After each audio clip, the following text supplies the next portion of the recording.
Nissan Leaf. Now, the Nissan Leaf, you could arguably say this is the benchmark car in this class. It wasn't the first electric car. It's arguably not even the best electric car, but it was the one that beat the mainstream manufacturers to the punch. It was the first family-sized hatchback electric car, the one with a range at the time over 100 miles that seemed reasonable. You know, it acted like a normal family car, but it was electrically powered. And it's been a huge success as a result. So much so, we're now on the second generation car. This car here. Now, immediately, after any time in the ID3, it feels like a normal car. It's much more familiar.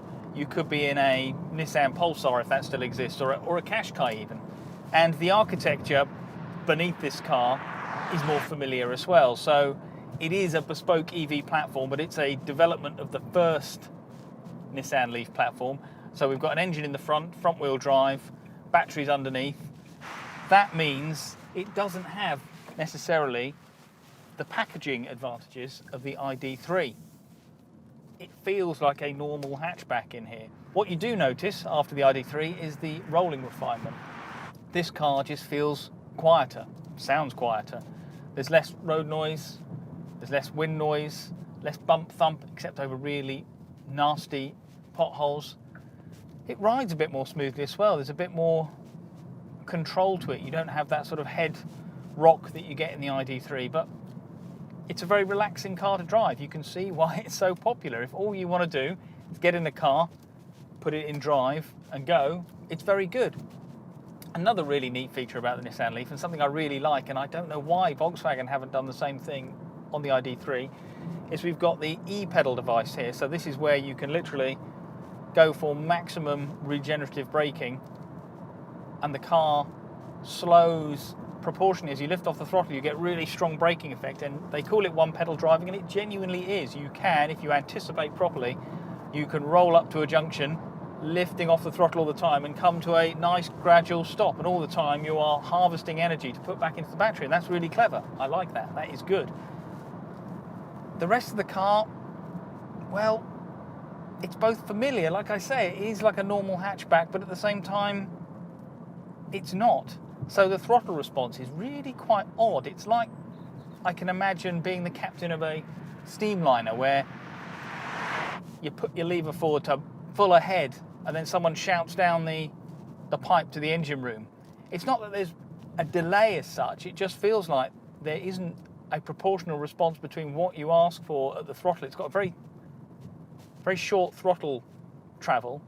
It just feels like you put your foot to the floor and it goes, oh, so you want to go quickly? Okay, well, I'll get you there quickly, but I'll do it at my own time. I'll decide how much torque you should have, how quickly you should get there. And as a result, it doesn't feel as fast as the figures suggest. Now, this car has 214 brake horsepower and a quite healthy 251 pounds-foot of torque. So that's quite a lot. Nissan claim it will do the 0 to 62 in about 6.6 seconds. That's quick, but it never really feels that quick. And I don't know whether that's the refinement, and obviously you've got the linearity of the throttle of the power delivery, but it is partly down to that really strange throttle response.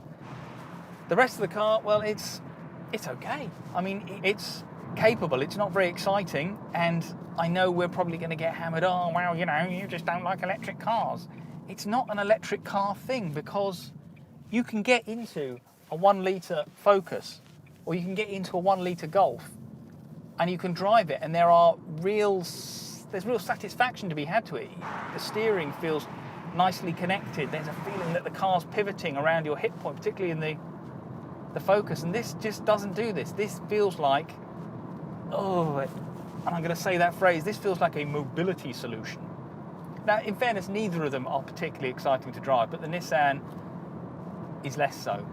And because they've used that very standard structure underneath, engine at the front, and say battery underneath, it doesn't have the packaging advantages you would expect from an electric car. So we've got a really massive central transmission tunnel in the back here, so there's not enough space for those sitting in the middle of the rear seat, their legs to go anywhere.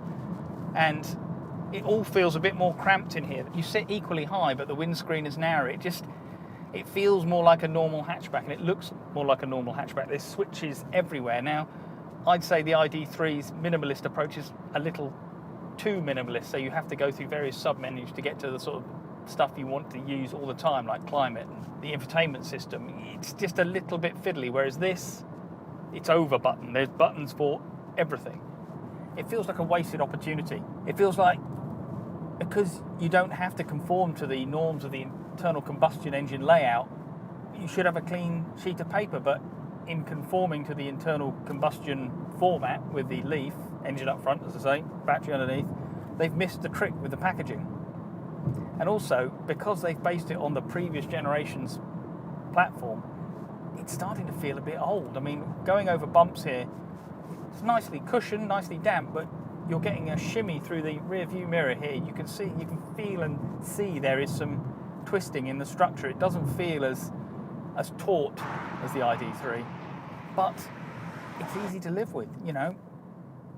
Yes, it costs a fair bit.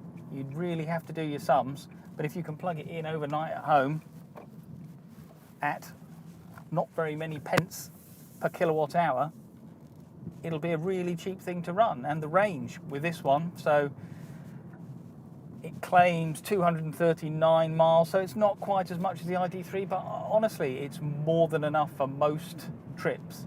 And you can charge it 100 kilowatt hours like you can with the ID3, so that's a good thing. It's easy to live with, but you feel it could be easier to live with if they'd utilised all the advantages of not having to haul around a big reciprocating piston engine and a petrol tank and all the gubbins that go with it. It doesn't feel old-fashioned. That's unfair. It just feels like a car that straddled the two forms of propulsion, the internal combustion engine and the electric powertrain.